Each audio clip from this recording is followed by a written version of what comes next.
ladies and gentlemen, cats, dogs, chickens, birds, everybody that watches wrestling and loves wrestling, you are listening to the most bestest, greatest freaking show of all time of UPR history. It is the NXT trio, but it's really the NXT duo right now because unfortunately, BadGuy Jack is not here with us for a while. We miss him. We love him.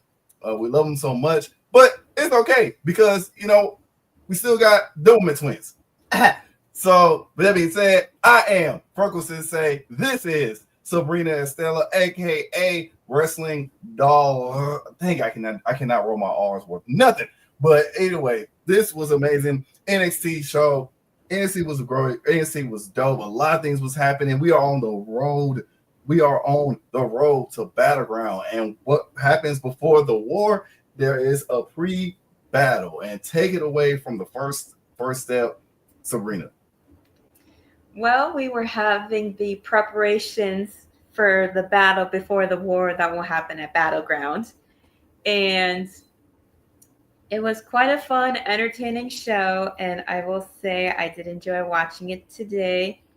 And I'm just going to give a quick props and a quick shout out to a couple of people that I know that there was a indie wrestling show yesterday. There was a fatal four-way match to become new tag team champions. And they became the new tag team champions over for WWE Proving Ground that happens to have shows over on Mondays in Clearwater. So big props to my boys, the Miami boys, putting the threes down for them.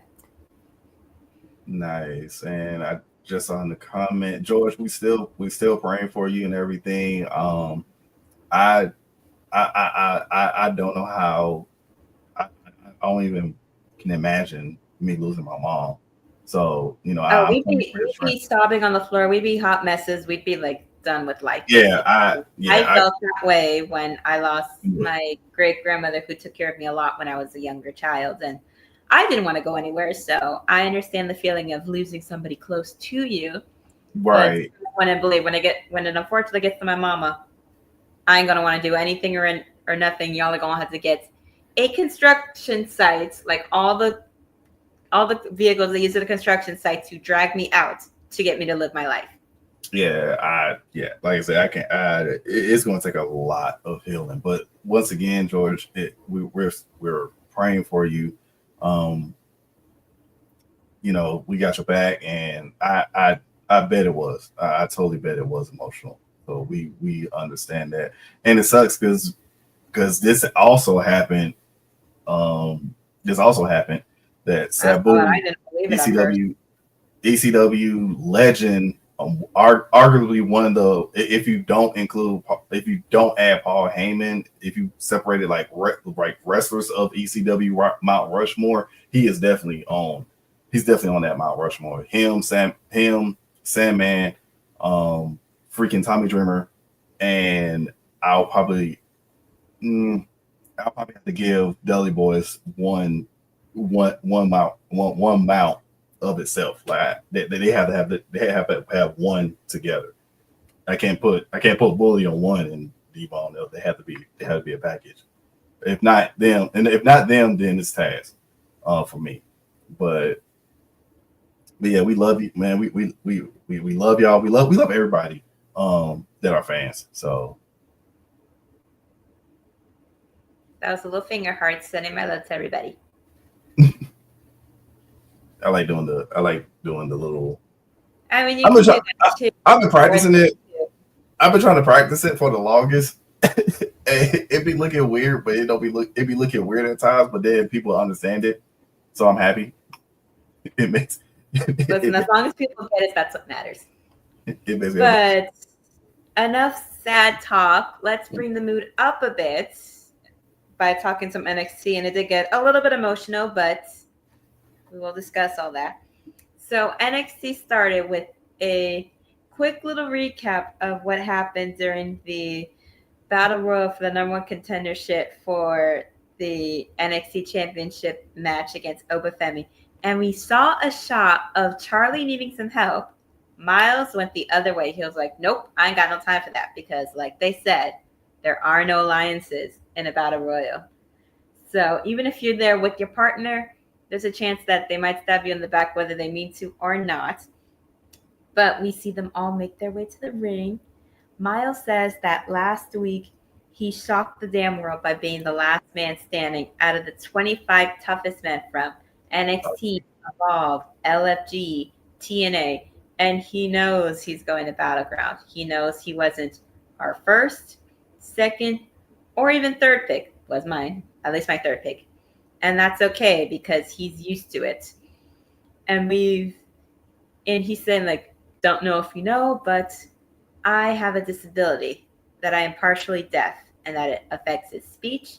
It affects the way he talks, affects how he hears, of course, because can't hear everything. But last week when he eliminated Ethan Page and Sean Spears, which the crowd went crazy for. Man, the double elimination was crazy. He doesn't want to be just known as a deaf kid. He wants to be judged by his ability, not his disability. And Myles says that's what everybody with a disability wants to be judged by. And at Battleground, he is the underdog fighting a dominant champion, but he fights for every kid struggling with their fight to prove that they can be successful. Last week, didn't give him a shot, but he's ready to shock the world again. Might be hard of hearing, but at Battleground, he will hear Mike Rome announce him as your new NXT champion. And we're having a great moment. We're celebrating Myles Bourne's victory. And then we get Ethan Page coming in to ruin everything because he just has to ruin stuff. He has nothing better to do because he's so obsessed with Ricky. He's obsessed with almost everybody that's formerly in the same company he worked at. He says that Myles might be worse than Ricky pandering to these basic civilians, so he's going to give him a reality check. One, a battle royal on a fluke, a legitimate 1 in a million chance, and then we hear the crowd chanting, "I can't hear you." And that was hilarious. And Ethan says he's going to talk slow so that Myles can read his lips. He can't beat Oba. Not on his level, not on my level. And if you want to prove you deserve this shot, you should prove it by putting the contendership on the line against me. And Charlie's like, oh, this is the perfect opportunity for Myles, and what better way to go to learn than to go toe-to-toe with the former champ. Iron sharpens the iron, and Myles will get to silence all of his doubters, and he takes the challenge. Ava Rain comes in saying she's not sure this is the right challenge for him, but since he believes in himself and he wants it, she'll let it happen. But that's for later, because Charlie's match with Oba is happening right now. Man, first of all, that was cold, and I loved it. First of all, what Myles said during his promo made me love him maybe more. As a person who has 2 disabilities, well, officially 2 disabilities, but unofficially I probably got others. But I do have PTSD and ADHD, and I also have a speech impediment. So just him saying that, him being transparent, him coming out, saying about his disability, but it doesn't make him limited. It doesn't make him less of a wrestler. He wants to be known more as a wrestler and not just a deaf wrestler. I love it. But Ethan Page was right. I mean, Oba, who everybody knows every time that we talk about the great Oba Femi, we got to do. Your Highness, the new king is a U.S. The new king.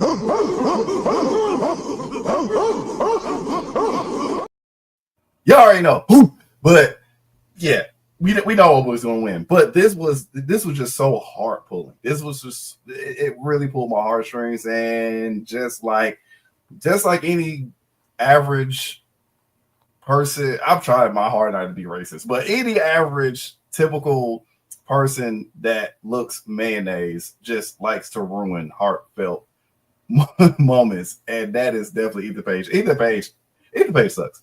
I mean, not in the sense of like his personality or anything, but his character sucks. It's just like one of those annoying people that has no motion, no motive, no anything, and they just continue to just try to be relevant for no reason. Like, we get it. We get that you feel like you're great. We get that you feel like you're just this most deserving. Matter on top of that, you're praising about being an NXT champion while you luckily won the NXT championship. You didn't even win it in like a convincing fashion. It was just one of those what?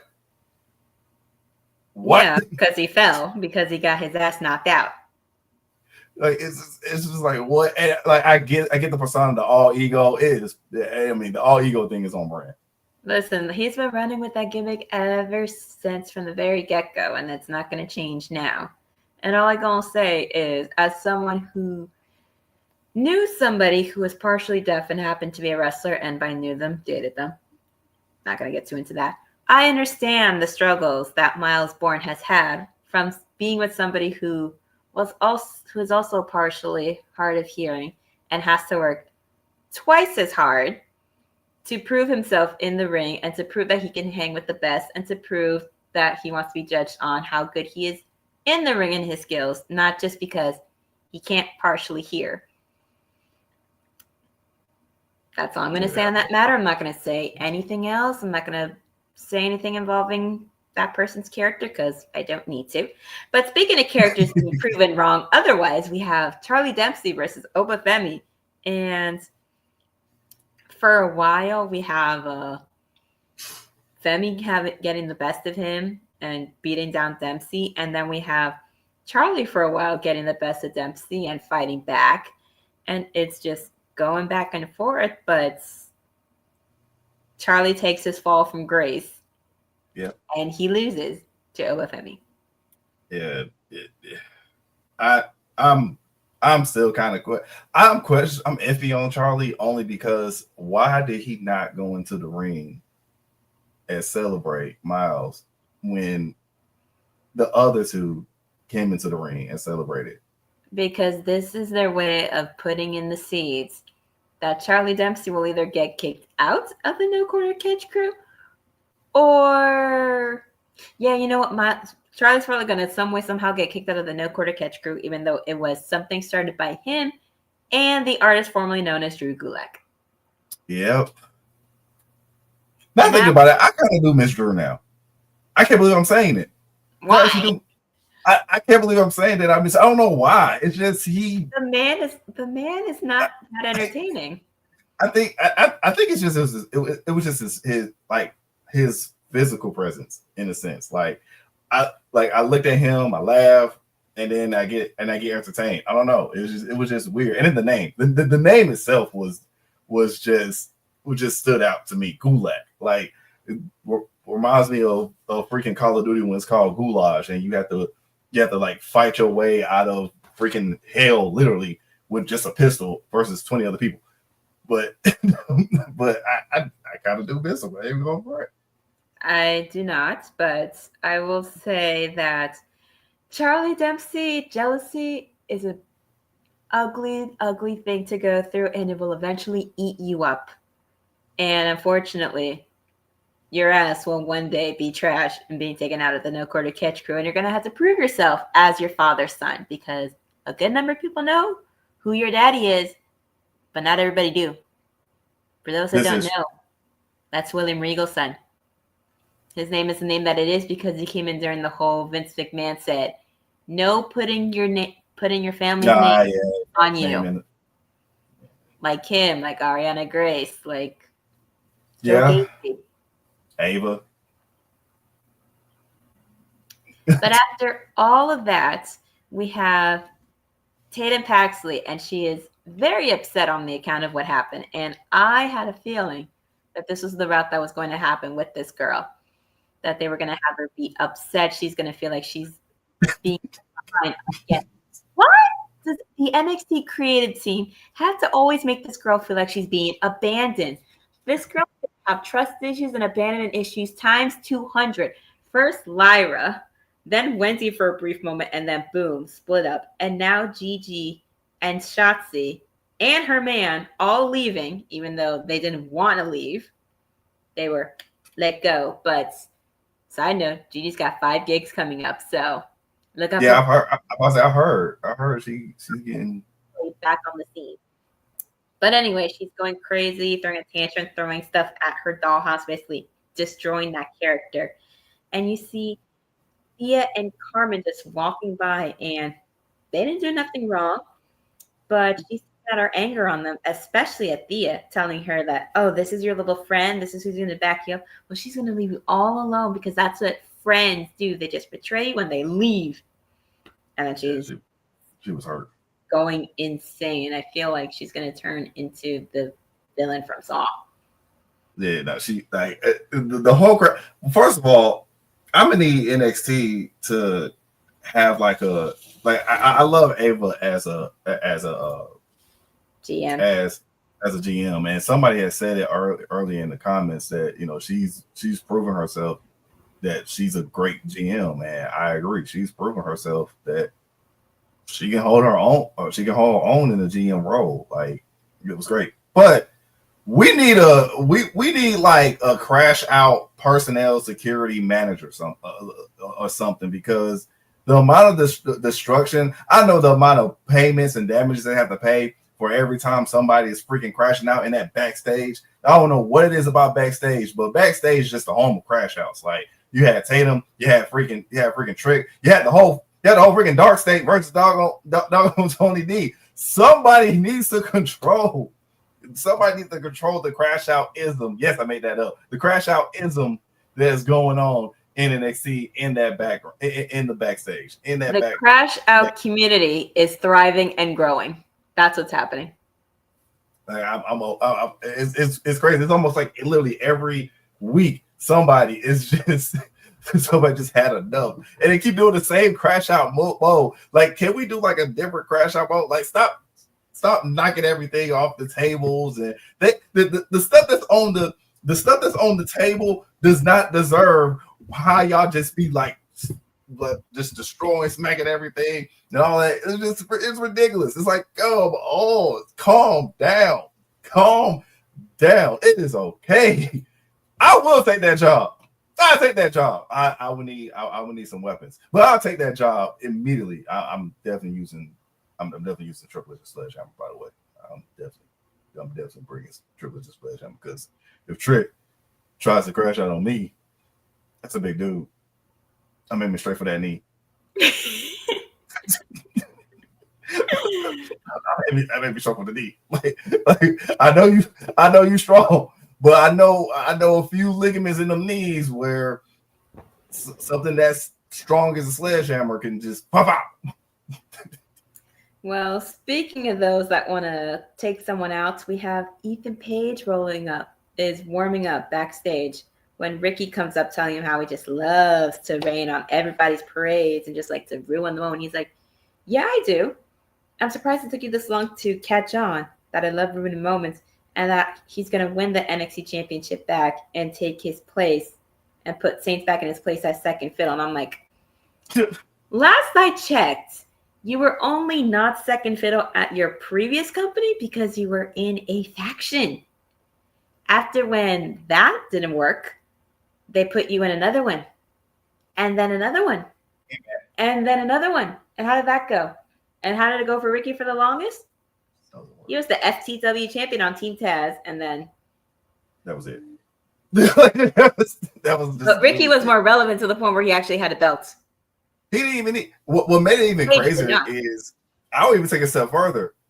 Ricky was so over. I don't think people realize. Like, I know others, be having this tribalism thing, but people that are just wrestling fans, I don't think a lot of people realize how much Ricky was so over. He didn't even need a belt. They just gave him that FTW belt because Hook was holding it freaking hostage forever. So somebody. Well, look who his dad is, the one who created the goddamn. Right. Somebody had to get it for it to have some type of legitimacy in a sense. Somebody had to go for it. But Ricky is that dude that he didn't even need the belt. He didn't need the title. He was so over. He was so polished, so good. They didn't. Wait, you saying Ricky had it before Hook? It was the other way around. Ricky had it. No. I said he didn't need it. No, I said he didn't. Oh, you talking about Chris?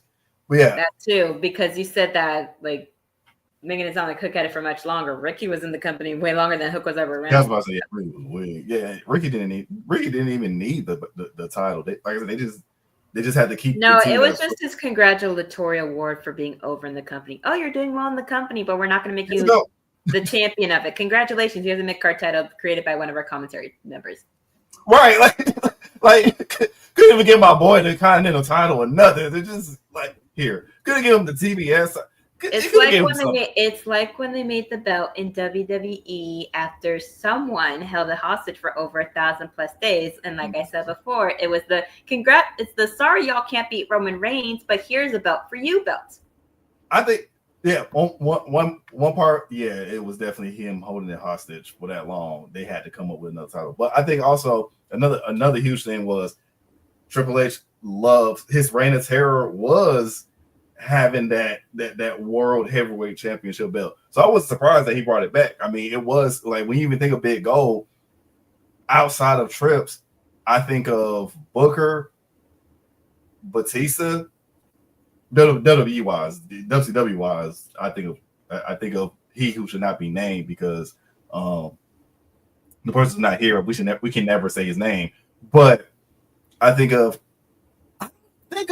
don't know why I don't think of Taker. I don't know why I don't even think of Taker. Why he doesn't come to my mind? He comes to my mind after the other three, but he doesn't really come to my mind. But yeah, Triple H reign of WCW terror, I would say. But yeah, King Booker was just stellar. It was beautiful. But yeah, I'm just tired of eating. And speaking of black talents, we have Wes Lee, Tyson DuPont, and Tyreek Igwe, who are now billed as the High Rise, coming out for Wes's match against Tony D. And they put in a promo talking about how it's time for them to take center stage in NXT, basically. And we have both of them going back and forth. Tony has the belt, has control for a little bit. Wes Lee takes control, taunting him for losing the family, grabs him by the hair. Tony gets fired up, and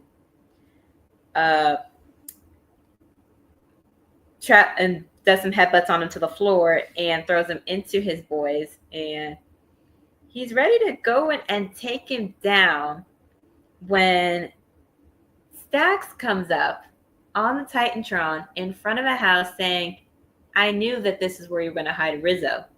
I know you inside and out. So I'm here. And I think I'm going to pay somebody a visit. And then Wes Lee, via the cardiac kick, takes advantage and gets the win. And that's always think like a Don. And now he's going to go pay her visit. What made me mad about this was, Tony, you're a Don. You didn't even make a underboss mistake. You made kind of like a capo mistake because you know doggone well, you know what I'm saying? You know doggone well that your underboss is the one that always studies everything about you. So he's going to say things to trigger you. He's going to say things to trap you. You should have seen this coming. I was so disappointed in Tony. And granted, I hate that I'm Team Stax in a sense, but I'm Team Stax when it comes to him being a new Don. I just felt like Tony, when they hit a peak of him being the Don, and that was him getting the NXT title. That was them trying to like run stuff and everything. But like after that, it was like Tony was trying to prove that he was still the Don, but Stax was showing like, nah, bro, I can make calls myself. I can do some stuff on my own. I can handle that. I can handle this with the family. So it's really gonna be interesting at Battleground. And like I said, Tony let me down with that. That was a pure rookie capo. Unfortunately, when your head's all over the place with trying to understand the reality of what's happening to you or things that are being said and all that, you tend to make rookie mistakes. I'm not going to excuse him for that, but that does happen. But we do get a quick little we get the same promo from OTM as of before, and they're talking about how they're going to be a promo for the rest of the tag division, talking about how they've been working on themselves, etc., etc. And then we get that's how it's spelled? Huh? Oh, yeah, sorry. That's how High Rise is spelled. That's how they spelled it on the Titan. This feels like when everybody was making their emails or their chat names on back in the days. I didn't do that personally because I wasn't old enough to do that. It was so cringe. But I do have an older sister who was around that time. I don't know if she did that, but that's what it's giving me. It's also giving me MySpace era. It's definitely giving MySpace era. I didn't partake in MySpace because I thought it was stupid. I did, but I was more of a tag person, a Facebook person than MySpace. Everybody was working so hard on trying to make their pages uniquely them, and then a few years later, everybody stopped using it. But we do get Stephanie Vaquer coming out, making her entrance and getting on the mic, and all I can say is when I saw what Stephanie had on, I put in our group chat, somebody send Steven a fan or 20. For real. Do it. I was like, okay. I hadn't seen Stephanie look like that since she came in, but I didn't mind. I didn't hate it. But she says last week, Jordynne Grace became the number 1 contender for her NXT Women's Championship, and she has respect for her journey. From the top of TNA, then TNA, to trying to reach the top of NXT. And of course, she had switched to Spanish because English isn't her first language, so she switched it back and forth, which a lot of the stars that aren't ones who speak English as their first language, they're gonna do that at some point. And then we get Fatal Influence coming in. Fallon Henley says it must be nice to be on top of the world. Everybody loves Stephanie and that she's truly one of a kind. And that's exactly what's going to make her downfall sweeter. JC steps in, gets salty about being of the 3 of them, the only one who hasn't held a title, a singles title, before anybody makes any corrections or anything, a singles title. Because Stephanie's held 2, Fallon's held 1, plus tag team titles. And those are the only titles that JC has also had as well, with her former tag partner, which she did share a picture showing her heartbreak because she does still care about her, despite the Marty Jannetty, Shawn Michaels moment that they had a few years back. And then Fallon gets on her case.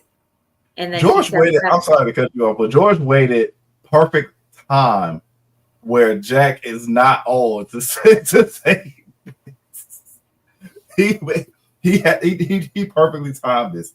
He waited until Jack was never able to defend himself to say something like this, because that's just that's wild. But I'm sorry, Sabrina. Continue. No, it's all good. But they say that this is Fatal Influence's world, and that care isn't long for it. And wouldn't it be ironic if they took the title offer? And I was just thinking, you two aren't laid cool. We're not doing the whole split thing again. It's only a one-time thing, which was Batista's idea, so nobody get mad. Please. It's only one time that we need it. That way it keeps it unique. But then we get Jordynne Grace coming in. She says, she's not here to save the day. She's here to protect her investment. Yep. Stephanie says she's not an investment. JC says, I've ended friendships.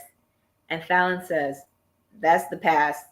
And JC just brushes her off. And it was basically just the back and forth of them two interrupting each other, which the breakup is happening, y'all. Oh, yeah. While Stephanie and Jordynne were traveling the world, they were holding it down and they deserved the top spots. Stephanie says Jordynne lost before and she'll lose again. Jordynne says that she's going to make sure Stephanie makes it to Battleground in one piece. And Fatal Influence puts in their 2 cents and they got the last words and for that one. Yeah, I hate Jeff right now because why Jeff said that JC Listen, some color combinations are going to look like certain things. It only looks like a pumpkin via the pumpkin emoji. Or I would think more like fall colors. So I'm going to say it like that. Because if I say anything else food related or anything like that, y'all are going to keep laughing. So I'm just going to say fall colors. I'm sorry. I mean, I would have never thought pumpkin. I would like that's I didn't think pumpkin. I didn't even think about pumpkin. That's wild. That is wild. That was wild. I ain't even gonna lie. I did enjoy the outfit. I enjoyed all the outfits. It was a nice refresher for me to see JC in a color that wasn't just red or any of the other color or anything she normally wears, because she very rarely wears orange, and it looks nice with her tan. It actually, yeah, I think that's what it was. It was like it matches her skin tone perfectly. Not too much. It matches her. It matches her, and it also spoke. The outfit itself spoke out. I mean, of course, Stephanie's Stephanie. And sorry, Steve, I can't speak a lick. Well, I mean, I can speak Spanish, but not everybody that watches the show is going to understand it. I can't speak. Pero la Primera is on top of the world. Ella es la reina de NXT ahora misma. The most y ella va a seguir así por un largo periodo de tiempo. I said she is the queen. She is on top of the world, and she's going to stay that way for a long time. See that? Like, look, the best that you was gonna get out of me was La Primera numero uno. That's all you was gonna get, because that's the most that I can say. I gave him something, so he can't be mad. I gave him something. And see, this is what and this was with Toxic Attraction. Mandy, Gigi overshadowed her, although she could overshadow them on the mic. But now people are starting to see. I've known for a while, okay? Like I said before, I've been on the Jane train for a minute, so whoop, whoop. Yeah. They always. I felt like that too. I always felt like she was just like the third wheel. You know what I mean? In the sense, it was always Gigi, Mandy first. It was always them two first. But it wasn't like a slight towards JC. It was just more so. It was like the product was mostly focused. Of course, the product was focusing all eyes on Mandy because it's freaking Mandy.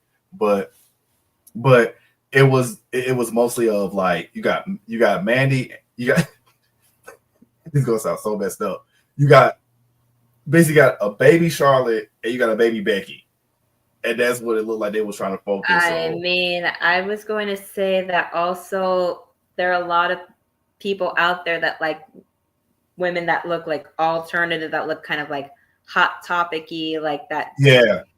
That like that dark style on women, that like women that have like a lot of tattoos, the bright hair, kind of like how Rhea is super popular right now, especially with her look. That was the thing with Gigi down there, which is why people liked her so much at the time, especially being a Toxic Attraction, because she was the only one of the three that looked like that. And I've always had to say for women like that for a very long time, so I've been on that train too. I will say that. I will say that too. I wasn't. See, Jeffrey made another point. The beautiful people. Angelina Love and Velvet Sky. It was definitely Angelina Love and Velvet Sky for me for beautiful people. It was definitely. It sucks that it's always like that. Like it's like there's always somebody. It's always somebody that's like overshadowed in a sense. But realistically, when it comes to like mostly women factions, I know like in the men factions, there were like, even when we had Evolution, there were no weak links. DX could say X-Pac, possibly, but yeah, that'll be a reach. Nation of Domination, there was really no like weak links or anything of that nature. But it just seems like it seems like they only focus on two, and the other one just toss to the side. Like it's like that pool meme where you got the one kid that the instructor is holding up, the other kid is just fighting for his freaking life, and then there's somebody there's somebody like literally at the bottom of the pool in the skeleton, and that was basically that's what happened to JC. JC had got skeleton. Thing. At the end of the day, it's an aesthetic thing. Yeah. I was about to say JC got skeleton, and Maddie would be the one instructed, and Gigi was at least in the water being attended to. And hey, Charmaine. And speaking of being attentive, we had Myles Bourne, who noticed that Charlie Dempsey was in no state to be at ringside for him tonight after being nearly killed by Oba. And Ren and Tavion agreed, and Charlie's like, no, I'm fine. And like he tries to prove it and just falls, kind of like when you see on TV or movies when people are like, no, I'm not tired, or no, I'm not drunk, I'm fine. And then they try to prove it and then they just like fall. And then everybody has to catch them. I did like and that. Elton go to the trainer's room because he's got this. And then we have the two finalists for LFG, Tyra May Steele and Zena Sterling, talking with Bubba Ray Dudley and The Undertaker that they've earned the right to compete in the LFG finals on Sunday, but only one of them is going to get an NXT contract. And then you have Izzy and can't remember who else came with her because not relevant enough. It was just like the two people that was in the back just standing there. Oh no, wait! Now I remember who it was. It was Nikita. See, they don't use her so much on TV. Oh, Nikita. I forgot what she looked like. I ain't even gonna lie. I said it in the chat. I was like, "Who is this?" And then I had a double look, and I was like, "Oh, that's Nikita."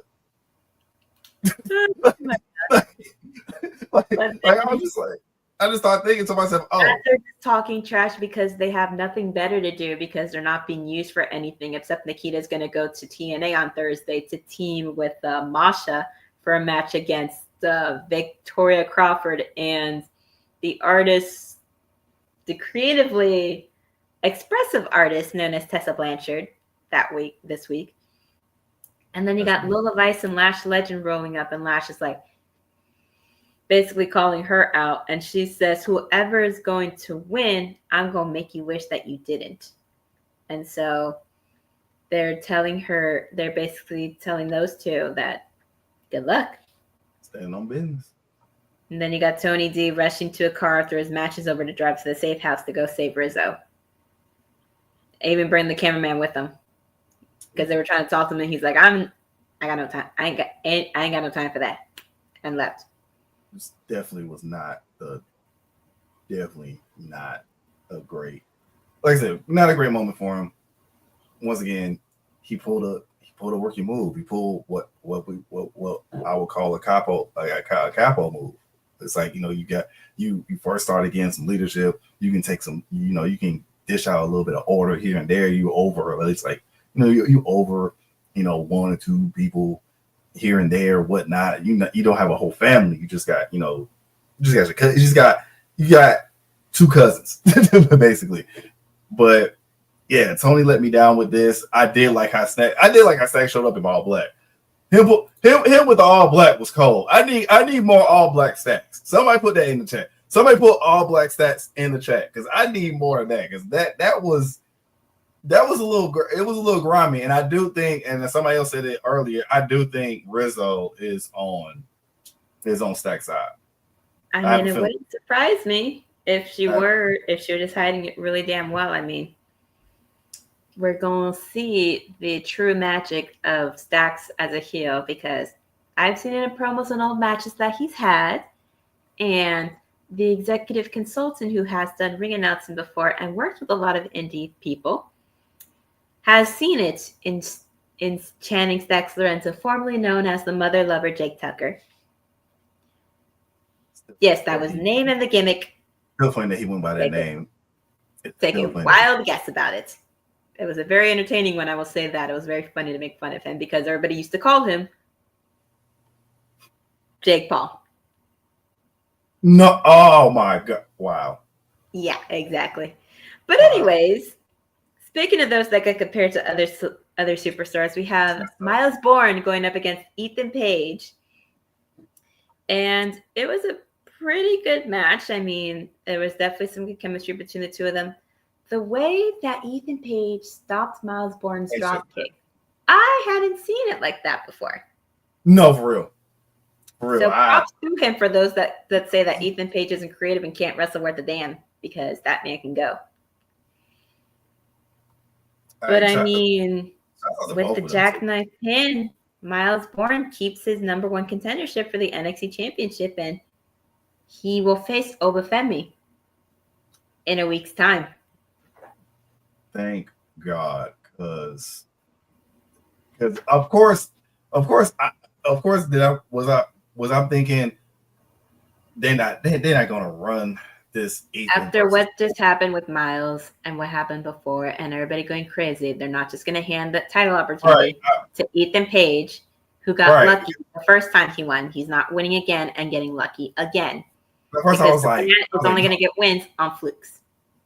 Because I was just like, nah, this ain't gonna happen. This ain't gonna. And this match definitely shows that if you didn't like. That if you weren't paying attention to Myles before, didn't think that the man could wrestle, he can. Watch him go. Yeah, he showcased tonight, and like I said, I had a huge feeling he was going to win, but of course that slight. I knew he was going to win from the get go. Everybody knows I like Ethan Page, but I love Myles more, especially since I was there at the Performance Center when he debuted, and I will never let anybody, and I'm never gonna let y'all forget it. Wow. See, I see. That's why I be. That's the one thing I be hating, that y'all be getting blessed by just being able to go to these shows. Because I was grateful to go before. That's why I'm happy. That's why I was happy to go, because for those, you don't have to pay. That part. But I will say that, granted, I didn't see his debut, but when it did come to certain people, I did watch them in Evolve first, especially when they came to Atlanta. I did watch them from Evolve. So like, it's a lot that I saw that night, actually, because everybody's on AEW. Almost, I saw that was there because Adam Cole was there, Street Profits was there. That was literally the same when Austin Theory was the champ at Evolve at the time. It was a lot. It was like Leon Ruff was there. It was a lot. So I can say that I saw people from Evolve go into the E and do big things. I mean, shoot, Austin Theory, he was a champ. He was a champ, the youngest. I definitely think he's gonna get a push. Swerve is another, and he was almost 2 times champion. But Tony Khan loves the freaking Young Bucks. But anyway, listen, here's the way you have to phrase it. Tony Khan loves his black talents in February. Every other month, it's hit or miss. And nobody that watches AEW can say that I'm wrong, because we've all seen it. Yeah, here we go. It was. But anyways, we get a Twitter promo from WWE ID star Sean Legacy, where he cuts a promo challenging Javon Evans to a match. And Javon is watching the video backstage. And Ashanti the Adonis is asking why he's worried about Evolve WWE ID talent. And Evans says that worry about your pickup lines, not about what I'm doing. And Ashanti says, you've made events and stand and deliver. You don't need to waste time with indie wrestlers. And Javon says that he respects the indies because it's where he came from. It's where he grew. It's where he got his start. He used to wrestle in the indie scene as Jay Malachi and has wrestled in many a company, including some spots over here in the great Central Florida area. And I wish I could have crossed over and said this. Ashanti, you wouldn't want to talk because you've worked the indie scene before. I saw you around the time that you got let go at the Sausage Castle when they had a wrestling show around 4th of July in a triple threat Sausage match. Castle is a crazy name. It is, and it is a crazy name. It's a crazy thing. It's been on MTV Spring Break before, but you were in a triple threat match for their championship. It's not if it's not a castle made out of sausages, it's a fail. It's named that for a different reason, but I'll discuss that with you later. But anyways, you went up against NWA superstar Brian Idol and your former top hit row cohort in AJ Francis, aka Top Dollar. So for you to talk shit about the indies is very Right. hypocritical. And look at how your boy is doing now. ROH champion. And is taking that belt everywhere. Oh yeah, he did. I would too. I ain't even gonna lie. And Ricky books a match between Ashante and Javon where the winner gets a shot at his NXT North American Championship. Which is gonna be interesting because out of these three, some tells me it's gonna probably be Legacy. I would love to see Shawn Legacy go at it against Ricky. I feel like it's gonna be Wes. I feel like it's gonna be like Wes and Javon beefing with each other so much. When not Wes, but dang. Now I'm saying that all black people look alike. Now I'm saying that all black people look alike. That's sad. But oh, you mean Trick? When Trick crashed out? I know. That's what I'm saying. Like I keep messing up. But no, I'm excited about this match. I'm excited about this upcoming match, about this triple threat with these three. I'm just tired of Ashante at this point. Like, listen, I've been tired of Ashante's stupidity since he came in acting like a wannabe ladies man. The only person in our group who actually likes it is the one person who's gone on a little sabbatical for a moment.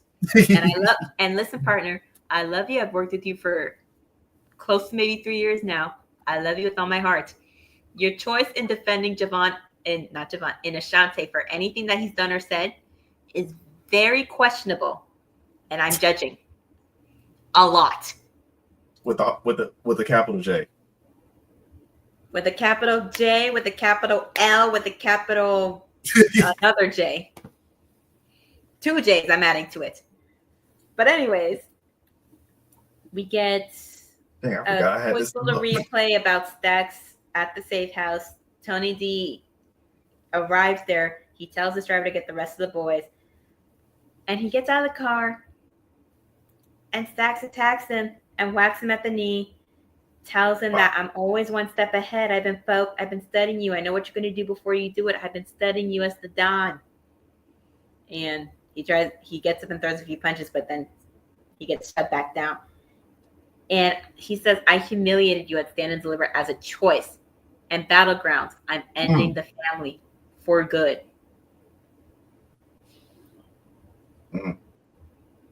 So listen, give your lip to indie wrestlers. There's a lot of them that got signed into NXT. They're signed in the main roster. I'm wearing a merch right now of one because I support everybody. Right. Even if I don't care for you as a person, I'll still support.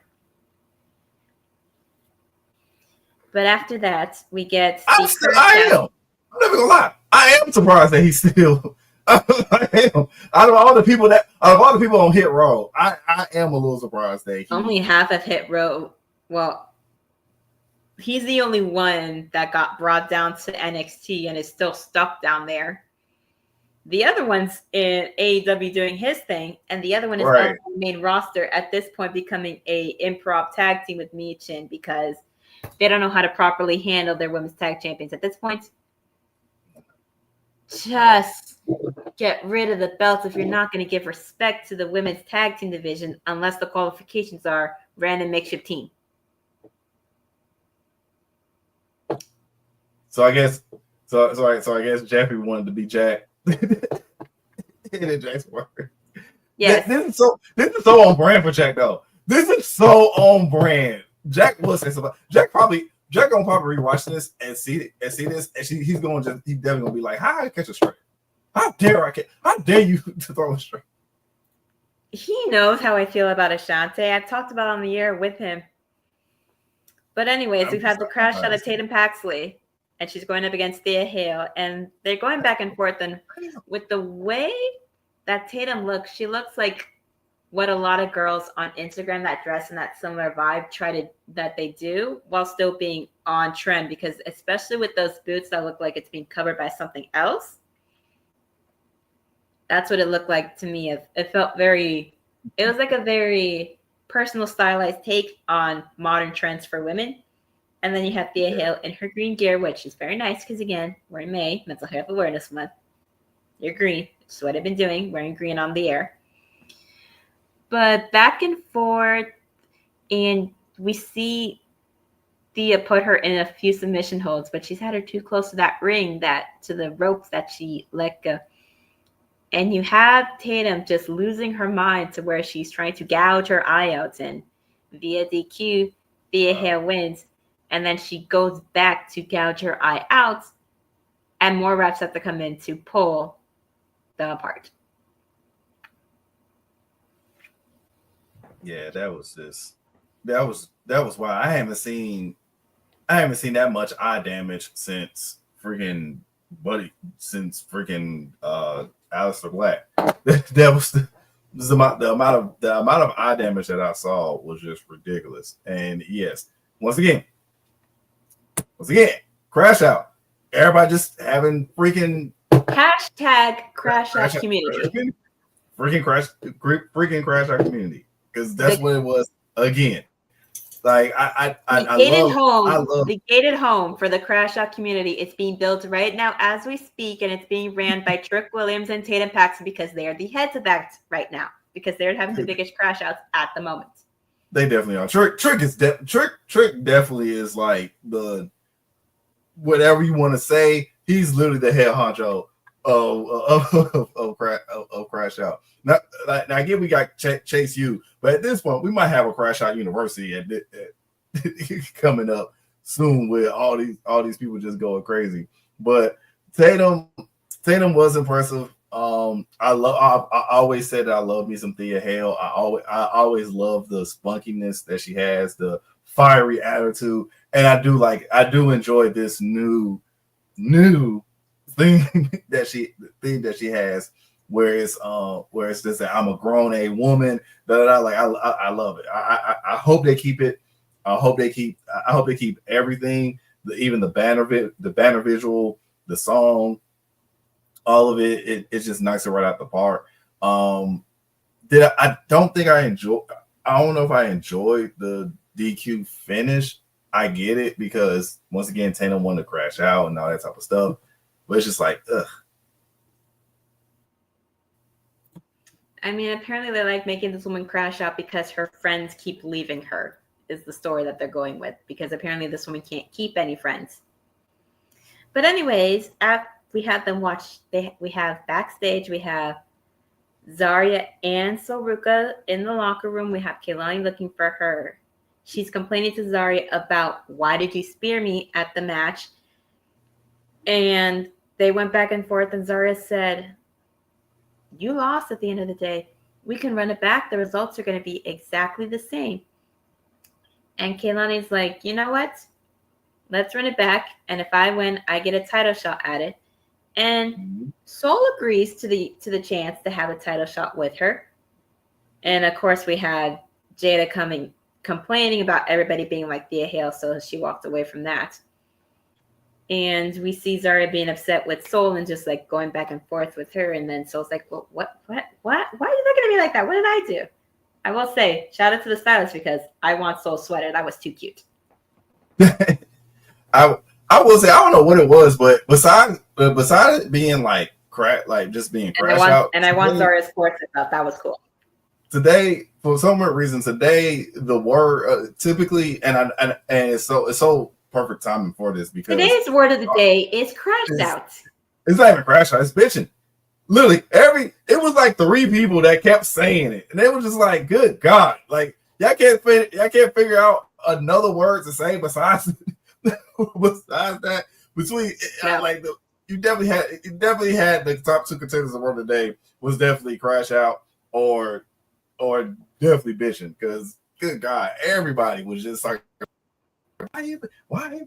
Like even Jada, like I even understood Jada and where she was coming from, but I wanted a little more. Like your boys at OCM came out with this great video package with this just gritty, straight to the point. I need a little bit more now, Jada. I love you. You're still great, but I need a little more. I need a little more. I felt like it was giving cheap heel and not the actual person that she really, really, really can be and go. Well, speaking of going, we had Ava Rain residing over the contract signing for the TNA World Heavyweight Championship to be defended on a WWE PLE with Joe Hendry and Trick Williams across each other at the table. And Trick says he's going to take the thing that Joe Hendry loves more than anything from him. And Joe says that along the way, he became a guy who bitches about what he thinks he deserves. And they both stand up, ready to throw hands. And Ava says, I have security outside. Don't start with me. Both of you sit your asses down and sign this contract. And they sign the contract. And Joe says that TNA is the hottest it's been in years. And it's all because he wakes every day thinking what he can do to make it bigger than ever. And he's defended against all comers. Trick says he's bigger than NXT and TNA. He's bigger than NXT and A. He's Hollywood Trick. And next Sunday, he's going to take Joe's fame, which he got 3 minutes of, going against Randy Orton at WrestleMania. He's going after the title and his brand. Yeah, I enjoyed this. I enjoyed this. Joe says that no one is more confident than Trick, but that's on the outside. And maybe this isn't the biggest match of his career, but it's the most important because he's at a crossroad. There is no path back to the TNA champion, to the NXT championship for him. And after Joe Hendry beats him, he'll have no path to go anywhere. And the doubt will come in, and his star will come crashing down. And that's when he's gonna get called up. He's gonna have that moment. He's gonna have that moment. That's why I'm thinking that Trick is definitely by the end of this year. Probably by the end of this year. He's gonna get drafted, and he's gonna go to Raw because they put him on SmackDown. We don't need him and Mello clashing. Yeah, there would be so much. Nah. Keep Trick will get. Them boys do not need that woman because she is rising on her own. I was say they are. They lost. They are lost without Jada in my opinion. They truly are the Lost Boys. The Lost Boys is hilarious. But speaking of them boys in the hood sell anything for $5. My bad. I forgot where I was. Listen, you good. Where I was at. But we have Briggs sitting in the locker room. Hank and Take come in to express their sympathy to him after what happened with Inamura and what happened with Jensen. He says that he didn't want Inamura to leave, that he was always there for him in Japan and that he liked having him around. And then we have Sean Spears trying to play devil's advocate by trying to get in his head and pointing at that he loses friends, that when it comes to relationships, that he's a cancer waiting to explode. And Josh says he doesn't need any of his wisdom, but he does have a really good idea of how to clear his head. Is what he wants to do. And I can't wait to watch him take him down, although it will be difficult with his lackeys being ringside because they don't like to go anywhere without him because they'd be lost puppies otherwise. Oh, of course. But I just cannot. No matter what Sean does, no matter how much he can try. I'd rather watch Paint Dry. Yeah, I'm not sold. I'm not sold. I'm not sold on him at all. I haven't been sold on him at all. And I honestly, I think it's if probably half of the people that went from AEW to NXT did not at go. At this point, he should just be the chairman again because this gimmick he has isn't working. It's not, and like I said, the others that yes, bring that back, please bring the 10 back. God, I miss it. God, I miss the 10 count. I miss all of that. I hate that he changed it to this dumb freaking gimmick. He's trying to be what Joe Gacy was before with his cult, but it's not working. The cult thing, that's another thing. With Joe Gacy, it's not working with him.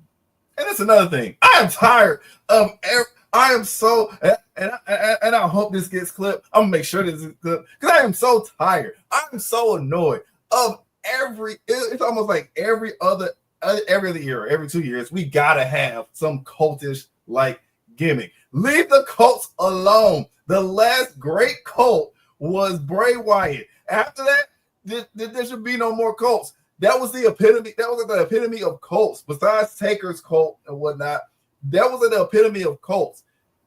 Nobody else can. There's nobody else that I can see that can be like a cult leader, and it sticks. It just don't. It never sticks. Stop it. Very fair. It's sticking. It's sticking worse than after. It's sticking worse than after you test. As you said, spaghetti to make sure that it's cooked. If you know what I'm talking about. So we have Keel Dixon and Uriah Connors backstage with Ayla Rain.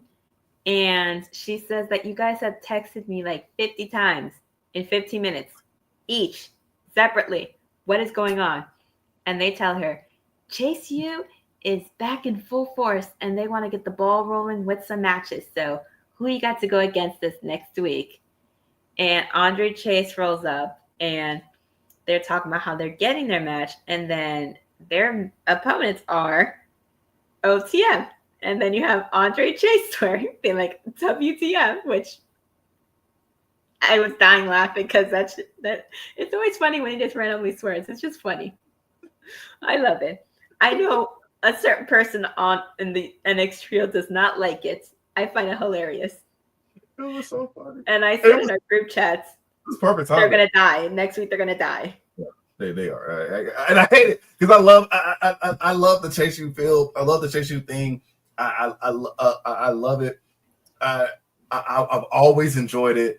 I don't know. I can't even explain why I always enjoyed it, but I always enjoyed it. It gives me those older times. I can't believe I'm saying older times, but those older times during like during them peak 2000s where we had peak college movies where they showcase the track shoots, the jackets, the this, that, the third. Like it's dope to me. And then Jack, how dare you hate the stump? To give me a Steve, come on, man. That was gold. That was golden. But they're definitely gonna die next week. RIP to both of them. Because that was just a setup. And I can tell y'all right now, I literally said soup at the same time that Chase said WTF. I said at the same time. And I was like, oh, this is badly, this is terribly good.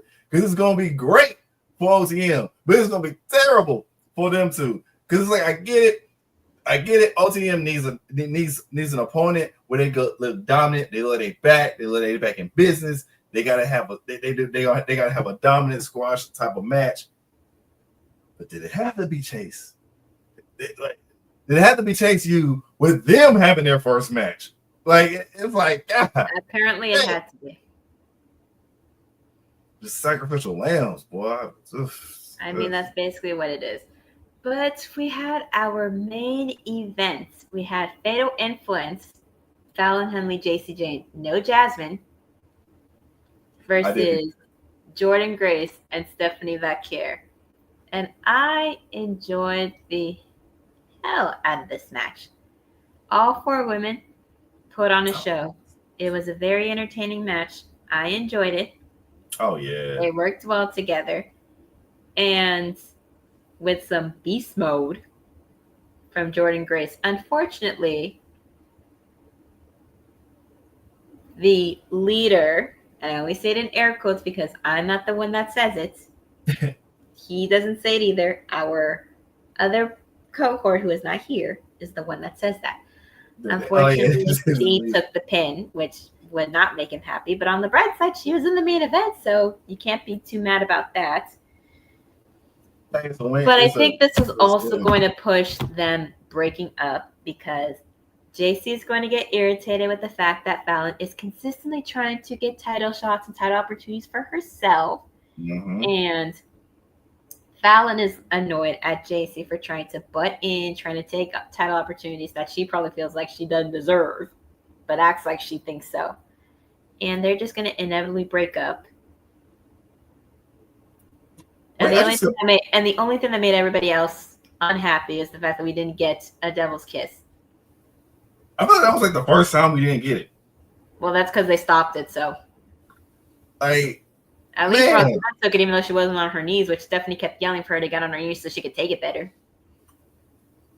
Yeah, I think that's when they stopped it. Like, that was bad. I can never forget that moment because it was just yeah, that was. She needed to be loud. She's getting her head banged into the ring through her legs. Right. Because you could tell, like you could even tell when you even heard it, like it was like clack, clack, like it wasn't like that loud thud that we're used to hearing. And yes, it was.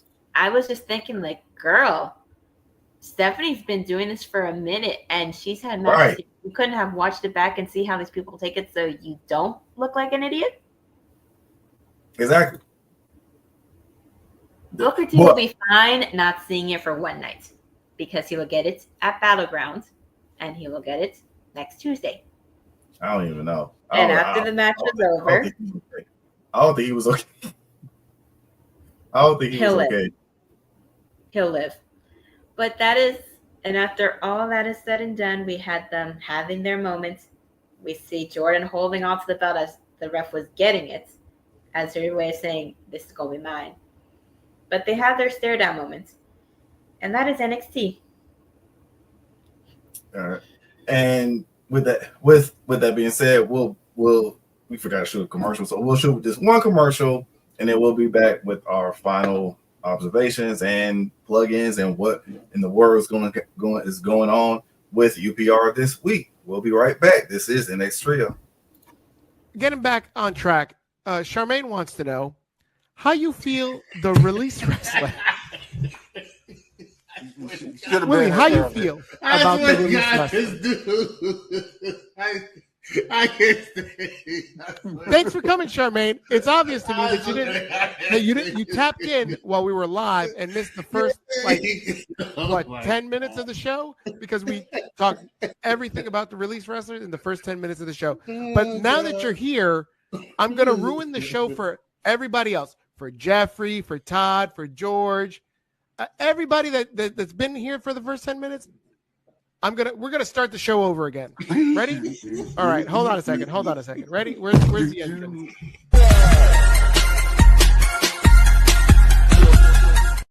Hey everybody, welcome. It's Monday Night Raw Review Show. I'm Big Daddy Cool. Let's talk about who's your favorite release wrestler. Go ahead.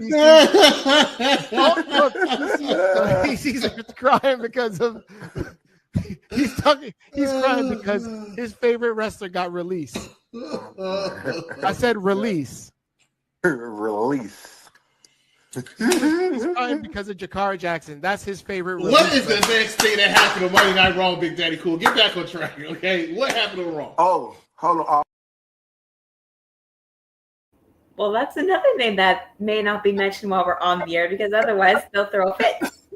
But that was the commercial for the Raw Review Show, which we usually have after Raw goes off the air on Netflix, right here on UPR Wrestling. I seriously need to watch these before I go. Listen, anytime you see Big Daddy Cool in a commercial, there's a very high chance it is going to make you die of laughter. And I would know because that happened to me multiple times. Especially when he used to. Willie. It was really Willie that just threw it off. Willie, what in the world? What kind of shorts were those? What? I don't know. Did you get that from the Wayne Wade's collection? Did you get them shorts from the Wayne Wade's collection? I just want to know. I really just, I can't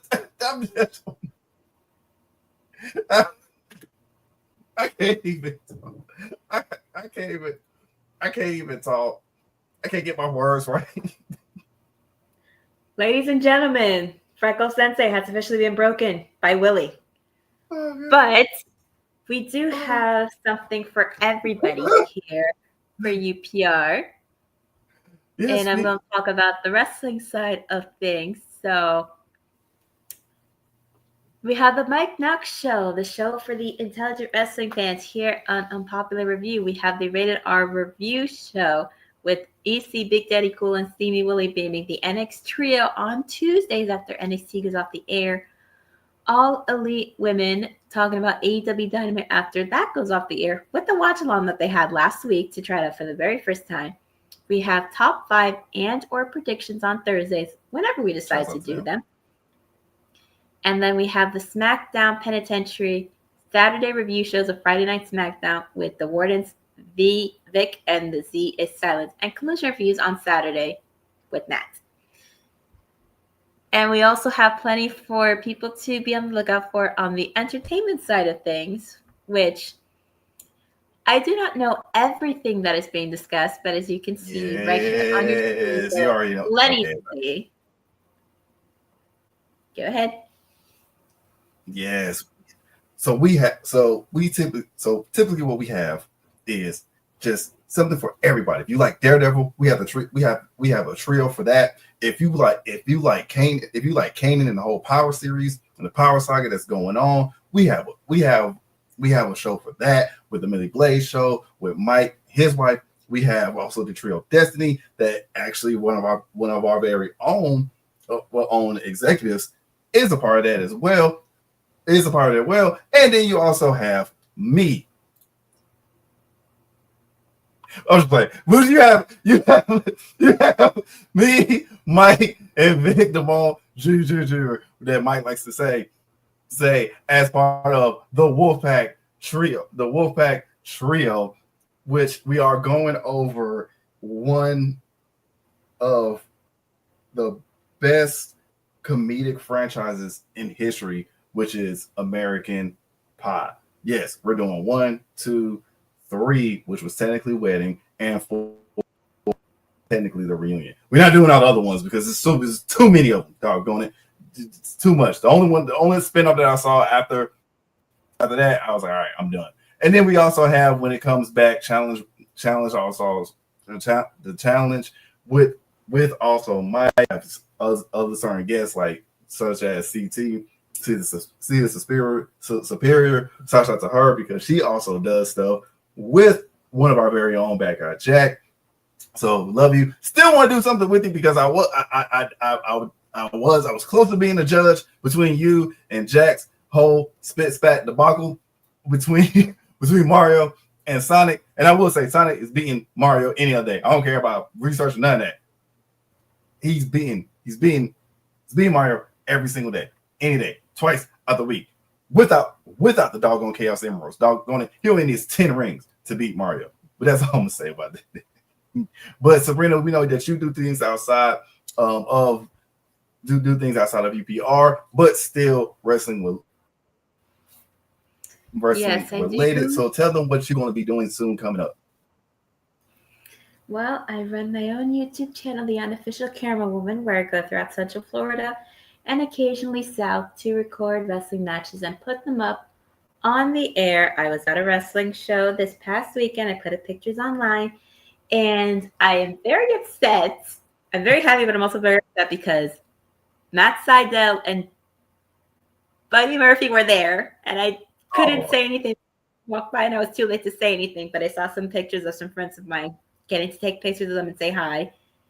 And I also think I actually met Matt Sydal once upon a time ago when he used to be my partially deaf ex-boyfriend at the time, along with someone else that worked over there. But now that one person is running the training school by himself. So he's doing that. And they're also working on a show going to happen in a couple weeks, happening around the same time as when WWE is going to be in Tampa. So I'm going to be going to that show because I already paid for my tickets for that one. So I'm going to that one. I'm fine with not going to a WWE taping, especially since I've gone plenty for free. Literally every time I've gone to a WWE thing, whether it was NXT or Raw or SmackDown, I didn't pay for my ticket, so I'm not going to start now. I'm a little jealous. Jealous. Now, because I can't tell y'all, who I be knowing and stuff like that, but But We a lot of ain't times I gonna do get hang names. out. And I will Right. say, But I just no, thankfully I will I know say that thankfully I know people that can give me they give me access to pay for tickets at a discounted price, I'll say. And I will say that at Backlash during Lyra and Becky's match, they had a little brief moment showing Lyra's fiance, who I've actually met at wrestling shows a couple times and have even recorded his matches and put them up on the interwebs for the world to see. So look up the name LJ Cleary because he is a talent. And hey, CM Punk shouted him out on Instagram. He took a picture with Finn Balor and shared it. And maybe they had some history here and there as well, but I'm putting that out for the world to hear. The name LJ Cleary. Can't wait. Can't wait. And yeah, I'm actually going to look up some of his stuff. Honestly, it is interesting how like so many wrestlers are married to wrestlers, and it just makes perfect sense. It literally makes sense. It makes sense for people in the business to wind up dating each other because they A, understand the struggles, and B, sometimes they want to work in the same show, so it works out. So exactly, yeah, like they understand the travel, they understand they understand the scheduling and everything of that nature. So it's just and sometimes depending where you work, it just works out for you. Then you see in the person all of them. I mean, I knew her fiance was a wrestler. I just didn't know who it was exactly until I saw a picture of them two together. I just thought it was maybe like working a show or something. I didn't know that was the fiance, but hey, nothing wrong with that. That's pretty dope. And besides, I think it's better for me to find out later versus than when I meet them, because that way I don't act all starstruck and awkward, except for the one time I did when I met Wes Lee. How was I not going to be starstruck? I love that man to pieces. Yeah, that's hard. That's hard to be starstruck. Remember, I was shameless on the air for a minute when we had our top 5 men's crushes being discussed on the air, which put back the video. I need to watch me and the women of UPR be shameless about who we find attractive. If I could do the same thing with Dyson, this one, bring back my girls video. I need to go in the archives for that draft again because I was watching it and I did a we listen, we don't judge list of my own, and I just feel like that some people that was on some people's lists just didn't add up to the people that I thought would have made the list. That's all I'm saying. Doesn't involve me picking Kid number 4. Listen, it's the aesthetic, okay? He's hot.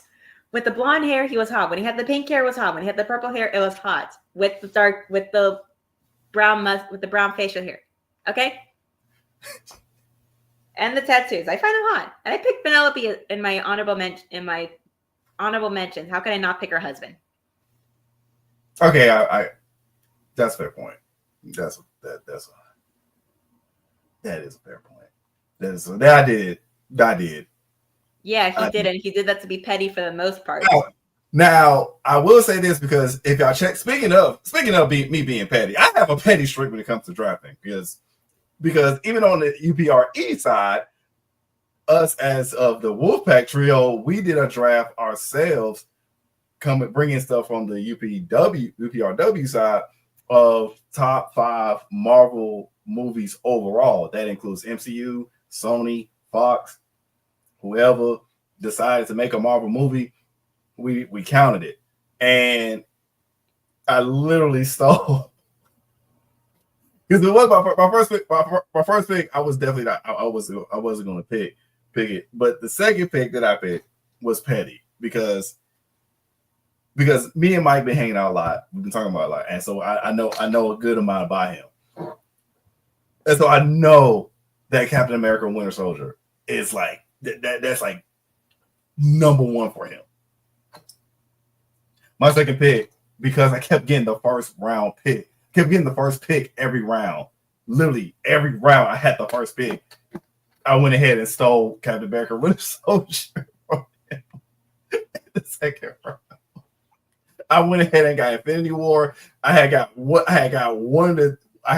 Infinity War, and I ended up getting Captain America: Winter Soldier. It was just diabolical. I don't know. Maybe I might end up getting banned from doing drafts because I just like stealing people's other stuff. Listen, everybody gets petty when we do the drafts. Everybody loves watching us be petty and wind up taking picks from other people. I think I went too far with the Nia one. I feel like with Nia, are you kidding? But you went too damn far with Bailey. Are you kidding me? No, but see, Bailey, he knew he had a feeling I was going to do Bailey in a sense. But when I did Nia and Bailey, it was like, oh, come on. Yeah, the difference is you did that intentionally. I did not. So I didn't do the Nia one intentionally. Nia was on my list. Not that but I don't care. I am 180 some pounds. Destroy me, Nia. Crush me. Oh my God. I don't care. I'm a veteran. I'm retired. I got free healthcare.